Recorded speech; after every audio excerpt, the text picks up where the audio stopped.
Hai semuanya, kembali di channel YouTube saya. Kali ini saya akan menjelaskan tugas yang diberikan dari dosen saya yang bernama Bu Rahma Yuliana, pengantar bisnis. Simak ya guys. Soal yang pertama, bagaimana cara mengelola akuntansi atau keuangan di bidang produksi agar kualitas barang terjaga saat disajikan kepada customer. Cara pertama yaitu mendefinisikan kualitas dari perspektif ke konsumen. Jadi perusahaan harus menerapkan prinsip voice of customer. Di prinsip ini dilakukan dengan cara optimal agar kita bisa mengetahui standar pelanggan itu seperti apa, keinginan pelanggan produknya seperti apa, sehingga kita bisa mengetahui apa yang kita buat dan kita juga bisa mengetahui berapa biaya yang kita keluarkan untuk membuat produk tersebut. Cara yang kedua, kembangkan pemahaman organisasi akan biaya untuk kualitas. Kita juga perlu melakukan pemahaman atau training karyawan kepada karyawan kita supaya mereka bisa memahami dan juga dapat menentukan agar permasalahan yang terjadi sehingga kita bisa menyelesaikan atau memecahkan masalah yang terjadi di perusahaan kita. Cara yang ketiga, terapkan disiplin kuat dalam menjalankan proses.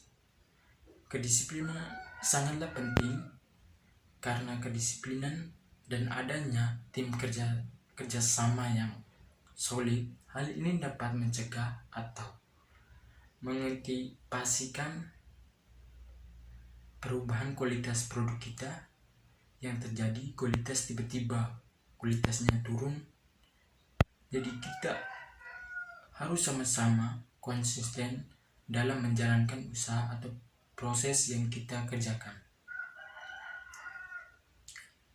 Yang keempat, buatlah evaluasi tahunan.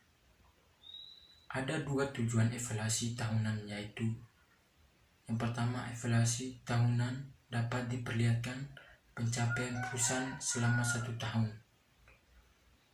Yang kedua, evaluasi tahunan akan memperlihatkan pola pengeluaran perusahaan selama 1 tahun.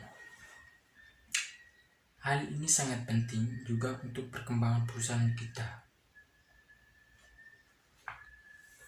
Cara yang kelima, sisihkan pendapatan perusahaan untuk mengembangkan usaha. Menyisihkan sangat penting karena makin besar usaha kita, semakin besar juga pendapat yang kita terima, dan juga seharusnya kita menyisihkan, jadi uang yang kita disisihkan tersebut dapat kita gunakan untuk perkembangan usaha kita sendiri. Jadi itu sangatlah penting. Soal yang kedua, apa saja poin kebutuhan perusahaan yang memproduksi produk yang dibutuhkan masyarakat? Yang pertama, sumber daya alam. Sumber daya alam adalah segala sesuatu yang disediakan oleh alam dan dimanfaatkan oleh manusia untuk usaha sehingga bisa mencapai kemakmuran. Yang kedua adalah sumber daya manusia. Sumber daya manusia adalah seorang yang memiliki kemampuan atau usaha untuk melakukan sesuatu kegiatan sehingga bisa meningkatkan guna suatu barang. Yang ketiga, sumber daya modal. Sumber daya modal ini adalah suatu sarana yang digunakan untuk menghasilkan barang, dan modal juga tidak selalu berupa uang. Modal ini juga bisa berupa barang atau alat. Yang keempat, keahlian. Keahlian sangatlah penting karena keahlian menentukan bagaimana kualitas barang yang dihasilkan. Soal nomor ketiga, kaitan antara penambahan keuangan untuk good and quality produk dengan harga jual.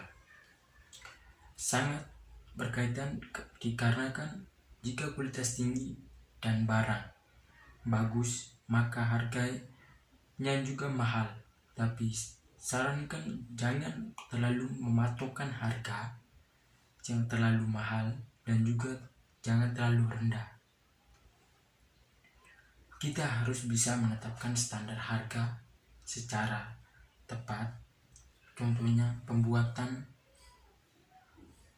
topi dari daun lontar, ciri khas dari Flores, Larantuka, Kecamatan Loleman, Desa Bantala, Lewotala. Alat dan bahan. Yang pertama, daun lontar yang diperlukan sangat dibutuhkan. Yang kedua, bulu ayam yang berwarna putih. Yang ketiga, kawat besi yang kecil. Yang keempat, kain halus berwarna merah. Yang kelima, pisau kecil. Dan keenam adalah benang. Saya mohon maaf jika ada kata-kata yang kurang jelas, dan jangan lupa like, comment, share jika ini sangat penting bagi diri Anda. Sukses itu di tangan kita sendiri, bukan di tangan orang tua ataupun